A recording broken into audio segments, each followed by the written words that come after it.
Good morning po. Ayan, ito na naman po yung panibago kong mga na-trim para itanim. Ayan, pinagpuputol-putol ko na po siya para itanim. Ito mga green leaf, tusok-tusok method ang gagawin ko. At yung mga ano naman variegated, cool-off method naman ang gagawin ko. Ipapakita ko po sa inyo mamaya. Pero ngayon, di po natapos kasi kailangan ko na naman pumasok at ang mga baby ko ay umiiyak na naman. Ganun po talaga. Kaya mamaya na lang po ulit. At ayan, na-ready ko na po yung pat na pagtataniman ko ng cool-off method. Soil mix na po ito, river sand, loam soil, at saka yung ipa. Pinasa ko na po yung soil at bago ko rin nga po pala itusok yung mga cuttings, nilalagyan ko po ng aloe vera.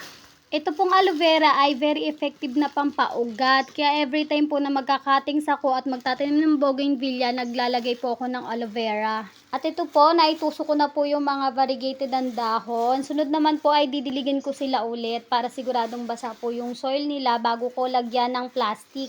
At ito po, nalagay ko na po yung plastic labo. Plastic labo po ang ginamit ko sa kanila. Nasubukan ko na po ito. Nakapagpabuhay na ako ng mga nasira ng aso ng mga bougainvillea. Kaya tried and tested ko na po itong method na to na very effective. I-check ko po sila after 1 month.